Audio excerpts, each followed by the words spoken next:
Salam əziz dostlarım, salam. Beləliklə bugün yenə də sizlərlə bir belə deyək, saxta sertifikatla tanış oluruq əziz dostlar. Bax görürsünüz ki, burada daşa baxılıbdı, güya Azərbaycanda yoxlanılıb. Baxın əziz dostlar, adda burada hətta ingilis dilində yazılıb.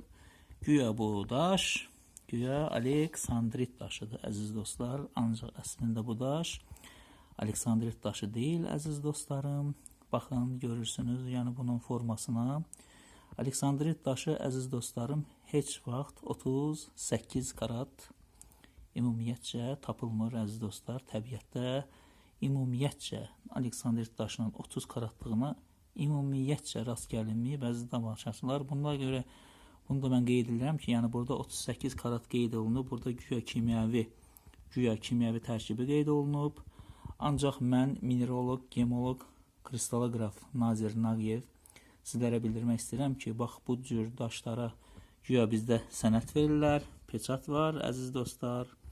Baxın, bu belə deyək, bizim Azərbaycanda belə deyək, sırf saxta bir sənəd alınır, əziz dostlar. Yəni bax bu sənədin verilməsində rolu olan insanlar var, ancaq mən gemologiya və kristaloqrafiya üzrə sırf rəylərimi bildirəndə mən də sübutların əsasında bildirəm ki, bu daş saxtadır, bizdə onun şəkilləri çıxarılır və bu formada təqdim olunur və bu saat belə deyək də bu daşı tutaq ki, milyonluq bir daş kimi təqdim edilirlərsə, yanlarsınız əziz dostlar. Bu daşın milyonluq qiyməti yoxdur əziz dostlar.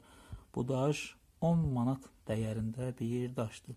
Heç Aleksandritə oxşadıblar formasını, fasonunu oxşadıblar əziz dostlarım, ancaq Aleksandrit daşı adından insanlara satırlar əziz dostlarım.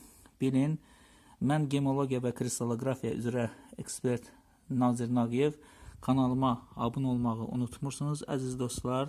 İnşallah sizlər üçün yeni videolarımda natural daşlarınızın yoxlanması üçün mənim səylərim olacaq və tədqiqatlarım olacaq. İnşallah kanalımıza abunə olmağı unutmursunuz və zənglərinizi gözləyirəm.